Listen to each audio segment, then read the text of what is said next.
Success is never owned, it's only rented, and the rent is due every day. I started out helping my parents build houses. Fast forward to helping people build exit plans so that they can have flexibility to do the things that they feel called to do. What do you think was the basis of your mindset of forging forward? I believe that we're all created for a purpose. We all have eternal value. Our pivotal moment was... What would you share with an aspiring entrepreneur? First thing that comes to mind is we believe we've been called to maintaining momentum of capital on exits. These key moments of exit, the killers are tax. We learned over a couple decades how to do it the wrong way, and then we've learned how to do it the right way. So, Brad, welcome to the show, man. Curtis, it's my pleasure to be here. Thank you so much for having me. Oh man, no, it's my pleasure to kind of have you on the show, live with us, kind of sharing the ideas that we talked about before. Like all of us, Brett, man, we all have these journeys. We go on this little road. People think that when they see you now, how successful you are, how successful your practices is going, and all the things that you're currently doing, they say, "Wow, this just happened overnight." But most things don't happen overnight. Every once in a while, people get lucky. But most of the time there's a journey they've taken. So kind of share with the audience a little bit about your journey so they can get to know you as well as I do. Absolutely. And by the way, it's a good quote to start out with that as the theme. Success is never owned, it's only rented, and the rent is due every day. Right. and I think Rory Vaden and maybe a couple others have said this in the past. And so, I started out helping my parents build houses, build the kind of the American dream. They were contractors, they were developers. And this was in the Bay Area of California, early 80s and 90s. And so that was kind of the beginning of wealth and family and hard work and entrepreneurship and really just falling in love with the sticks and bricks of real estate. And things were going great for a while. Parents were doing really, really well. The boats, the Corvettes, the Harleys, very, very wealthy. And then the crisis came for their world, and also our world, as my brother and I live in as their two sons. Right. The divorce, they got divorced. And so that became a big pivotal moment in time for myself. And looking back, it helped to forge an endurance to be able to be successful, and to be able to not have wealth become a way to win and bring families together versus to be used to hurt one another. And so my dad didn't pay any child support. He's a great dad in a lot of ways, right? Hard worker, entrepreneur. He taught us how to build wealth, how to build houses, and also enjoy life. He enjoyed life. He did a good job of doing that. But we lived with my mom 90% of the time. My mom was a prayer warrior. She was, faithful to her calling to raise her two sons. She loved us unconditionally, spoke life and belief into us. But financially, it was tough. She worked in a couple jobs, but at the same time, she got a health condition which put her out of work. And if it wasn't for my grandma, who was like a second dad and a second mom and a grandmother, she was an incredible woman who helped to support us and give us actually have it was the old van, it was an old Astrostar van that we had. Otherwise we wouldn't have a car, So these are kind of things that you look back and say, hey, the people that made sacrifices, it forges who you are. And then you add sports, basketball and football, and playing basketball in college. And then fast forward, my wife and I got married, and we have 5 kids. And so you start to mature in that way as well. So there's a lot of things that happened in life, but ultimately, during the real estate world, we learned about the 2008 crash. After that, we learned about how to help people in and out of real estate in an effective way versus being stuck in some more challenging ways. And so that's what we've dedicated our life to, is basically helping people build capital gains tax exit plans, which naturally leads into wealth plans, and so that they can multiply their freedom and impact for their family, for their community, and ultimately they can have flexibility to do the things that they feel called to do. Yeah, but going back, rerun a little bit, because it's so important that people understand. I mean, some of the heartbreaks and setbacks that you actually experienced, because that could have gone two ways, Brad. One way you could have not taken them as learning experience, and the other way you could have hey, life sucks, life always kicking me in the teeth, and ended up not doing what you're doing. What do you think was the core, the basis of your mindset of actually forging forward? Yeah, good question. Bespoke Human Potential Coaching sponsors this show. Bespoke helps CEOs, founders, and entrepreneurs get rid of those blind spots that they've been carrying around since childhood. So if you're stuck and have some blocks, click the link below for your clarity call or scan the QR code if you're on video. Let's get rid of those blinds. Now back to the interview. I think the Lord always put father figures in my life, youth pastors, coaches, basketball and football and baseball, and older brother, older cousins that were like brothers. I had a lot of people in my life that poured into me, believed in me, spoke life into me, challenged me. So I would say all of those things combined, and I came to faith at a young age, but really dedicated my life to the Lord. I think it was going into 7th grade. That was a pivotal moment.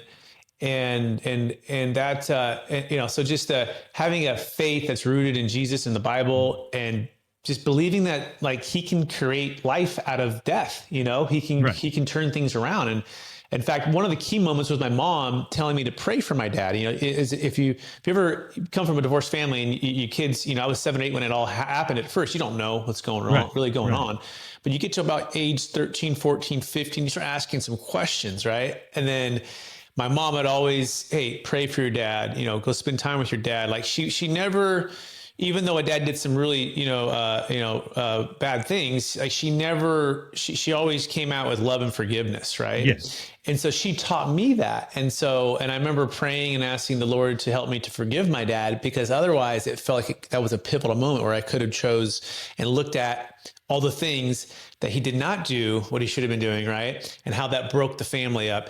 But instead, my mom said, pray for him, love him, and basically forgive him. And I remember the Lord, it wasn't really something that I don't even say I want it per se. I mean, I wanted to be close to my dad, but more so he gave a gift of forgiveness. I think the Lord can give us gifts. He gives every good and perfect gift, but he gave me the gift of forgiveness. And he gave me that opportunity to say, okay, yeah, I can't do this on my own, but hey, Brett, I'm going to give you this gift.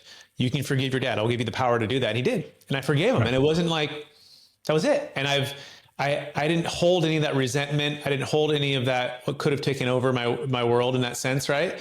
So honestly, it's a gift from the Lord, but also it's the prayerful faithfulness of my mom modeling what it meant and how to forgive. Right. Well, I mean, and that's so important. I mean, because I know, like I said, everybody has their experiences. I was brought up in a Christian family. My dad was a pastor, fire and brimstone, and all of these things. And still, there are some scars there that I had to release from him and let them go. And it became like blind spots for me even when I was growing up. Now, it's interesting. Now, did that kind of create the man you are today as far as a father? I mean, well, for me, my example is like, I promised myself that I was going to be a better dad than my dad. I wanted to be there for my kids. I wanted to do things that I knew that hurt me. So I wanted to make sure that I was going to be there for my kids. Did that type of mindset for you? Did it have that impact? It's a good question. So I would say like the Lord put so many great role models in my life that were faithful, that were consistent, that loved the Lord, right? My grandmother's a big part of that, older cousins, older brother. And then again, there's all of the really positive things that my dad was phenomenal at. He was one of the hardest workers. He was dedicated to his craft. He loved seeing a job done from the start to the finish. He loved serving his clients, his customers, right? He loved us he loved his sons, like, you know what I mean? So like, there's so many great things that the Lord continued to do. Now, I would just say that the Lord's giving me also maybe a gift of faith, like to believe in the best of others, right? And for the others and where things can go. And this is so I didn't never really think about like, well, I'm not going to do that. Like, it was never out of a negative spirit or I don't know if negative spirit, but sometimes, pain can drive what you're not going to do. I can't say I ever had that. It was more so just, oh, this is what, good dad, good healthy marriages are doing. And this is what people do well with their leadership and with their health and with their, with sports and athletics and with academics. And the Lord just kept putting these opportunities. And I'm like, okay, do that. And now the opposite is also true. There were cousins and there were people in my family and, uncles and think they didn't do the things that they should have been doing. And I saw the negative consequences. And I was kind of like the youngest of about nine, think about nine boys. Okay. Right. Cousins, all cousins, but they're all like brothers. And so I was like, so I got to see and look up and say, oh, he did good on that. Oh, he'd missed that. And so I feel like I had the advantage of being the youngest to observe what not to do and what to do. Right. And then I would just say the majority of the time, the Lord gave me the power to do what I should be doing versus the opposite, Right. and I could have followed in my father's footsteps, like the sins of the father passed to the kid. But the Lord, he released me from these things is the best way to put it, right? It's like he chose and called me to be set apart to change the family generational, curses, right? If you know what I mean. Yeah. So that's what I believe. And I've just, let's say, been faithful in stepping into that and continue that. Right. And that's, so I get it, but I don't necessarily think it's like me really thinking it through. It's more so more just walking day to day and being with him, if that makes sense. Bespoke Human Potential Coaching sponsors this show. Bespoke helps CEOs, founders, and entrepreneurs get rid of those blind spots that they've been carrying around since childhood. So if you're stuck and have some blocks, click the link below for your clarity call or scan the QR code if you're on video. Let's get rid of those blinds. Now back to the interview. Oh, that makes a whole lot of sense. I mean, what I'm hearing from you too, right, is the power of your faith, the power that, it's like, I always share the story of when Jesus was walking on the water and Peter asked him, can I come out and walk with you? Jesus said, come on out. And Peter's walking and realizes there is a storm. But if the text actually says is that the storm was already raging. What I'm sharing with you with this is that in the midst of all the things that you were happening in your life, you kept focused. You kept your eye on the prize. You kept your eye on Jesus, your faith that kind of drove your behavior, which is phenomenal. I mean, my hat is off to you for that. Thank you. And it wasn't without, sin and mistakes and setbacks at all. But I feel like the major things, I was actually interviewing my wife on a podcast yesterday for the first time. I've been on about 100 shows, but I convinced her to be on a show, and we were reflecting about our journey. And there was pivotal times when the Lord told me certain things, like decisions about, this is an example. I got a scholarship to play basketball to go back home. And I was in San Diego, and I wanted to stay in San Diego with my, at the time, girlfriend, who's now my wife, my brother, my cousins, like everything was down in San Diego. But the Lord was saying, no, you need to come back and focus basically on me back at the hometown. It's still university scholarship. And I remember thinking, but I want to have fun down here. And he's saying, now it's time to get refocused. And that one major decision was pivotal, because then I got to study the Bible. I got a degree in Bible and theology as well as business, but I got to study the Bible, but it got me away from what was distracting me for that period of life of my growth. Same thing happened, by the way, 2 years prior to that, when I was down in San Diego. The Lord, I remember telling me distinctively, like, hey, focus this year on academics, on me, and on basketball. Do not date anybody. Take the whole year off. And that's basically what I did. Right. And it helped me to focus and grow and get serious about my academics and mature. And so there's some key times where he just said, here it is, here's wisdom. And it's like, wisdom is calling out. Right. And I said, okay. Right. And that's, the rest of it, starts to compound the momentum of life and the Lord's blessing. And so, I thank him and grateful for everything he's given me. And I just try to be a faithful steward and continue to just to obey him when he calls me to do something.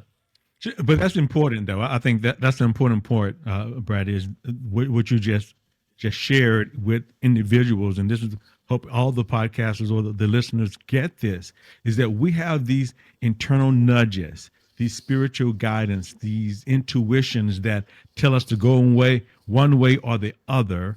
And sometimes we miss it.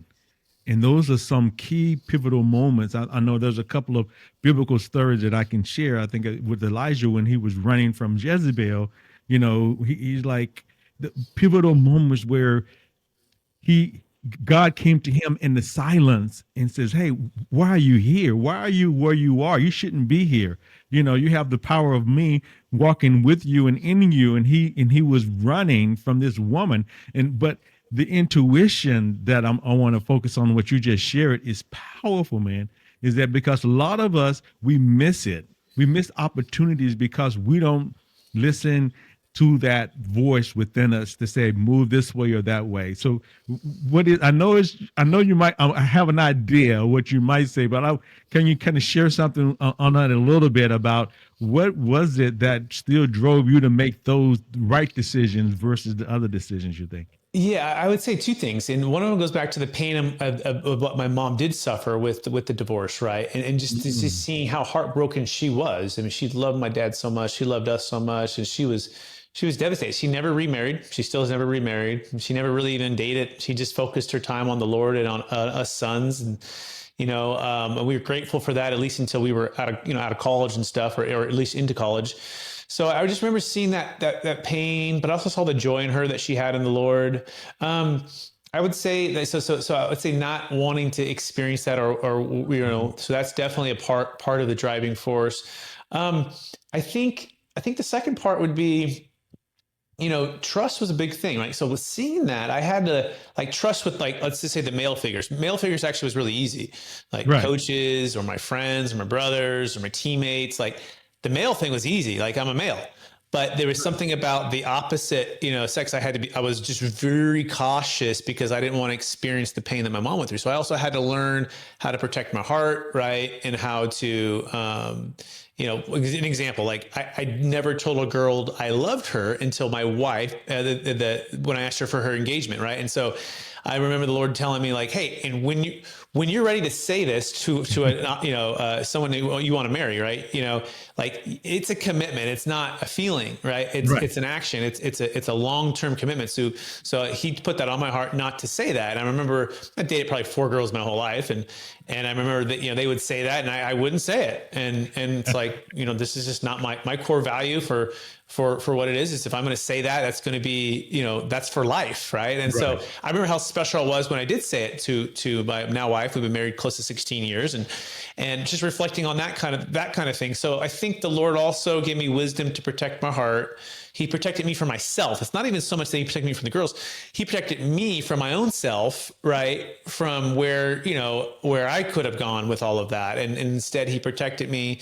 Again, he called me. My mom always told me at a young age, she would always tell me, Brett, your body is a temple of the Holy Spirit. Your body is a Yeah. temple of the Holy Yeah. Spirit. And like growing up, you're like, especially a young kid, you're like, what does that mean?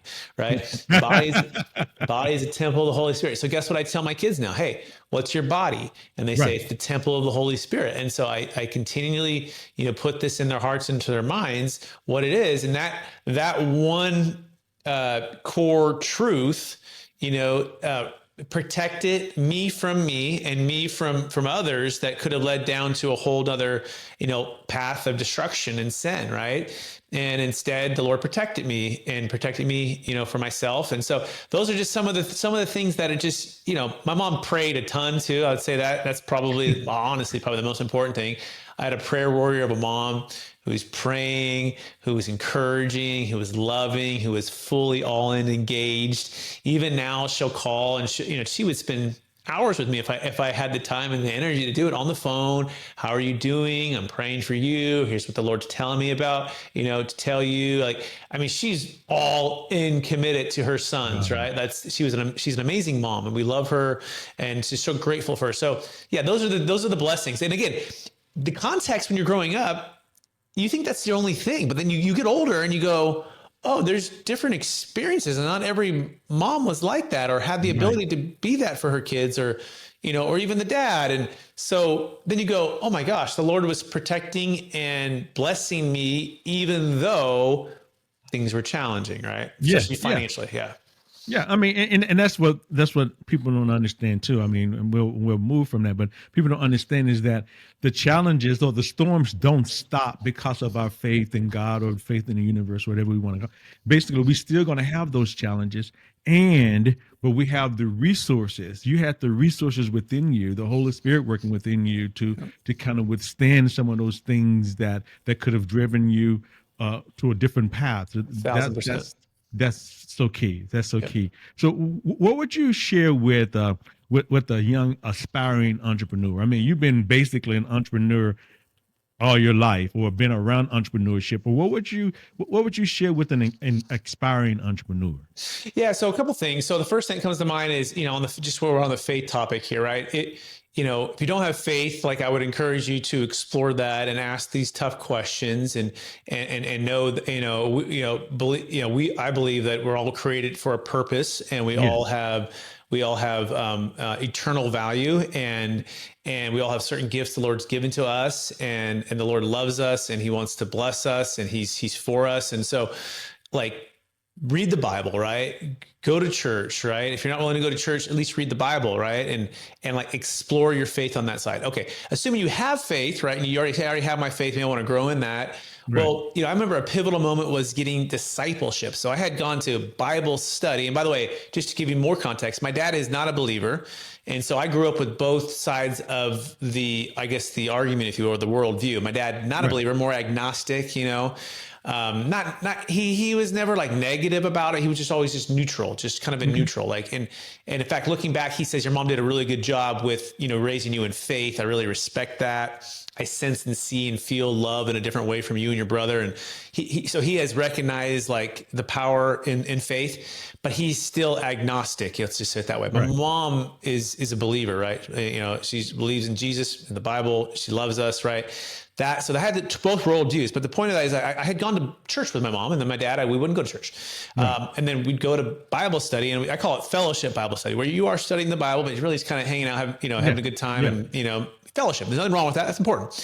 But it wasn't until I got into a discipleship accountability group, and I didn't know I was showing up for this. It's like you walk in there, like, oh, we got the Bible study, and there's some older gentlemen, and older because I was about 24 at the time.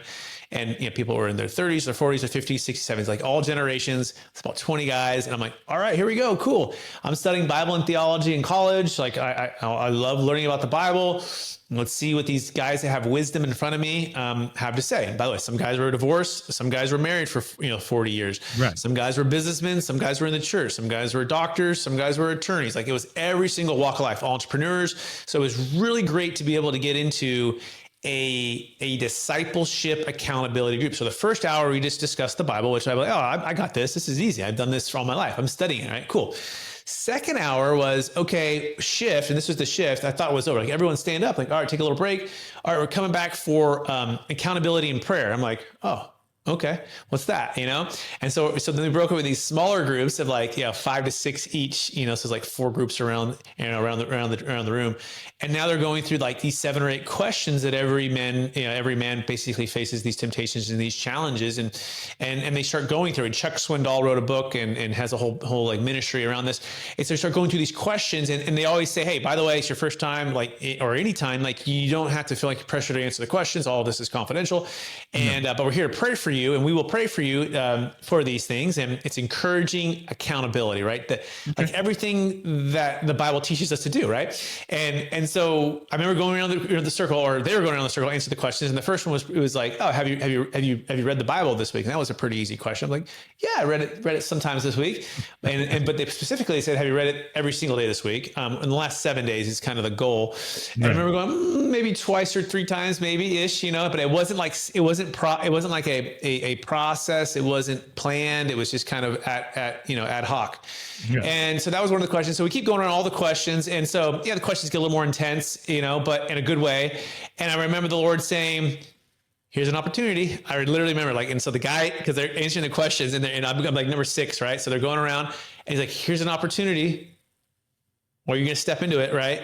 And I remember going, I'm stepping into it. Right. And so I shared, and then I remember getting prayer for that. And I just saw the Lord work and change lives, like transformation through things that you wouldn't think would be like complicated, because it's not, encouraging accountability, discipleship. And so we'd also share, the other thing about what was cool about it is people would share, hey, I struggled with that a year ago, or I struggled with that 10 years ago, or I still struggle with that right now. And here's all the strategy. Instead of just talking strategy about wealth and different things in life and business, we're talking about strategy about our spiritual walk with the Lord, right? Like this was cool, dynamic, amazing stuff in a confidential, safe environment. And then guess what? The next week you come back, and the goal is every 7 days, it's, in a sense, it's kind of like AA. If you're ever, part of parents getting divorced. My dad was an alcoholic. So Right. they had the kids go to AA, even though, we weren't drinking alcohol, but we were young kids, but it's part of the process to like Right. heal.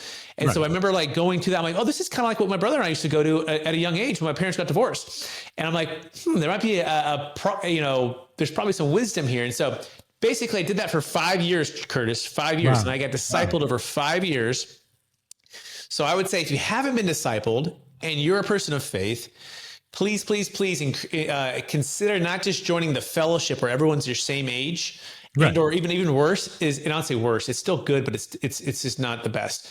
It's the co-ed Bible study where you're probably serious for like 2 weeks and then everyone's just hanging out. It's just not going very deep, right? And so I remember the Lord telling me, get into a deeper discipleship or Bible study. I didn't know it was discipleship time. Got into it, literally changed my life. Did that for 5 years. And then I led a Bible study for 7 years, discipleship group. So that's what I would say. Like, and before you go anywhere else, like that right there, like you've got to start there. That is that'll compound the other areas of your life. It'll bring so much momentum because the Lord becomes the center of your life, which is what we're called to do as Christian believers. Yeah, man, that's powerful. I mean, I think what I got from that, number one, having a purpose for doing stuff, having accountability. And I think one of the things that one of the things I do just in general coaching is acknowledging the power of acknowledgement of what we're going through actually helps release that, whatever that is. I mean, so one of the things I always like to stress is that even outside of the Christian context, I mean, even in coaching, I take my clients through some of the same processes so that they can release that negative emotion or that feeling or have this sacred space that they can actually talk about it. Because part of it, I think scripturally, when you talk about it, I think in the book of James, he says, confess your faults one to another that you may be healed. And basically, then he says the prayer of the righteous is a developed mother, meaning that this releasing to someone that in this space would allow whatever you going through to start the healing process. And so it's so important for a person to go through that. Man, I'm telling you, that's pretty powerful. 1,000%. So let's talk a little bit about your business, man. I mean, you do some great work. So share with the audience a little bit about, what you're doing, how you do it, and how they can get in touch with you. I mean, we weren't planning on going this route, but it was a great route that we went on. But I want to share your business, man. Yeah, I think we're all on a journey with our faith or with our families or with our health for what we call, freedom and impact, right? So our real calling that we believe we've been called to do has to do around capital, right? And really maintaining momentum of capital on exits. So if you're an entrepreneur, a business owner, if you own Bitcoin, if you own real estate, and you have massive capital gains taxes, you have poured blood, sweat, and tears and invested and or been disciplined to build that business and that piece of real estate, and now you're going to exit. And so what we call this, you can't have the mistake of missing that. These key moments of exit, there's momentum killers and there's momentum keepers, right? Okay. And the killers are tax. That's the second biggest expense in your life. You've probably heard this saying is tax. The number one is what you don't know. Right. And so what happens is people don't know about building a capital gains tax exit plan, right? And they get crushed with somewhere around 20 to 50% of their proceeds in tax, capital gains tax. And so we built a plan that allows you to defer legally the capital gains tax and then be able to slowly pay tax over time as you receive payments back. So it's kind of like an IRA. It's kind of like a 401k, Curtis, but think of it for $5 to $100 million exits, large businesses, real estate, Bitcoin, stock. It could be really any asset of any kind.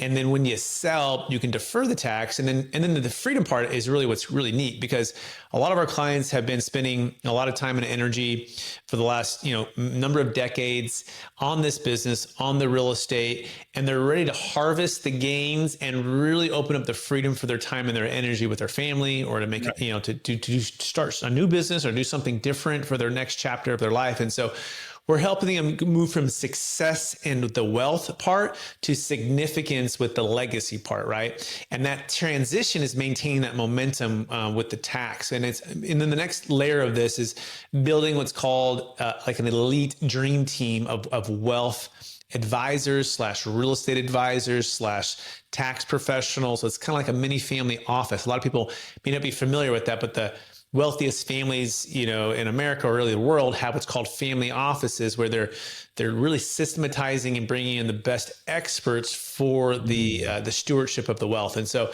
that's kind of a lot to say there. And we wrote a book, Building a Capital Gains Tax Exit Plan. We have the podcast that you mentioned, and that's what we really just feel called to do. There's about 84 to 100 trillion transferring in the next 15 years. Wow. This is known as the largest wealth transfer in the history of the planet. We call it the reverse Tea Party, Curtis. About 250 years ago, America was founded, and part of why it was founded was, rights and representation, with, basically equitable tax, right? And now, flip 250 years, America has been blessed with more wealth accumulated, in the history of the planet that we know of. And every single day, there's about 10,000 baby boomers in the U.S. alone turning 65. And every single day, and there's about 80 million baby boomers in the U.S. alone.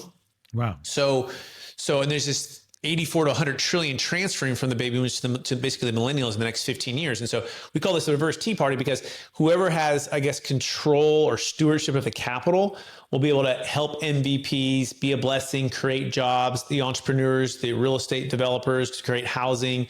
So our calling is to help steward in a legal way that capital, versus what we've even seen the last 50 days or so since the new administration came in, with where and how funds are being mismanaged, right, to say the least. And so we want to not have the funds go in a way that's going to be mismanaged. We want to keep them, which actually helps everybody because it creates more jobs and more tax revenue. So it's a good thing. So that's basically our calling and our purpose. And we learned over a couple of decades how to do it the wrong way, and then so we've learned how to do it the right way. And we help people do it in a very flexible way that gives them freedom and impact. Beautiful, beautiful, beautiful. Hey, so Brett, what would you like to leave with the audience today? I mean, you've gave us a lot of great nuggets as far as for entrepreneurs and your journey and how you got to where you are, and even your tax strategies and all these things. So what would you like to leave with the audience today, man? So I would say it's never too early to start planning. And what I mean by that is really not just planning your capital gains tax exit, but I would say planning your family mission, vision, values, and legacy, right? So a lot of these big decisions with wealth, if you don't have your family mission, vision, values set, practiced, implemented with your kids and your family, it can be challenging to execute on the wealth plan side of things. Okay. So this is something I've learned even over the last year, spending time with a billionaire, multi-billionaire who gives billions away every single year. In fact, this is why we started the podcast, Build It to Billions, so you can give more, all of it away. He built it from 0 to billions in revenue. He gives billions away every year. And studying how he did it, and how he set up his family mission, vision, values, and how he empowered his children to be stewards with the capital, and how you do it now versus just, putting it into like a passive living trust or a will that just passes to kids. And now they all try to figure it out. Like, no, the work is right now. You've got to instill the stewardship of the capital. So I would say if you don't have your family mission, vision, values set, get going on that. We'll be running some workshops on that in the future with some of our strategic alliances. And then, of course, if you do have a big exit coming up, right, capital gains tax of at least $1 million net proceeds, $1 million gain on the sale, you have a large capital gains tax, Bitcoin, business, real estate, any asset of any kind, stock, any asset of any kind, go to our website, capitalgainstaxsolutions.com, schedule a consultation with myself, one of my team members, and we're happy to see if it's a good fit. Beautiful, beautiful, beautiful. So I guess that's one way they can get in touch with you too, right, Brett? Yeah. Yep. Through your website. Yeah, Instagram, Facebook, LinkedIn, Brett Swarts. You can also go to brettswarts.com if you want to get access to literally everything. It's SWARTS, and it's Brett with 2 T's, BRETT. That has all of my socials, all of my websites, all of my stuff there. That's kind of the one catch-all place. Yeah, thank you, man. Thank you, Brett, for sharing this morning, man. I mean, I really appreciate the value you have brought to the show. I mean, I really do. I mean, I appreciate you. I appreciate you, and appreciate you and what you're doing for the world as far as the teaching and the foundations that you shared this morning, and then also the fact that people need their mission, vision, and values kind of together. I know I've seen it happen with my father-in-law. He left a mess, and without planning. You know, sometimes people are just a little bit afraid. They think they're going to be losing control of their assets, and so they are timid about planning for the future. But I'm telling you, from personal experience, it's so much better to plan than not to plan. And that's kind of what I have to say about it. 1000%. Absolutely. Get planning, get it done. Get it done, guys. Yeah. Guys, you know, once again, I'd like to thank you. Thanks, Brad, for coming to the show, and thank you for listening today. And remember that true success comes from when you embrace what I consider the legit mindset. That is learning, growing, expanding, and transforming every day. You know, if this episode resonates with you and you're ready for a breakthrough, or you want to talk to Brett, you have his information down there below. Please get in touch with him. If you have a blind spot that's kind of holding you back, and you just use the link below and schedule a free clarity call with me, and let's unlock your full potential together. I'm Curtis Mccullom. Make it a great day, and don't forget to like, subscribe, and share the show.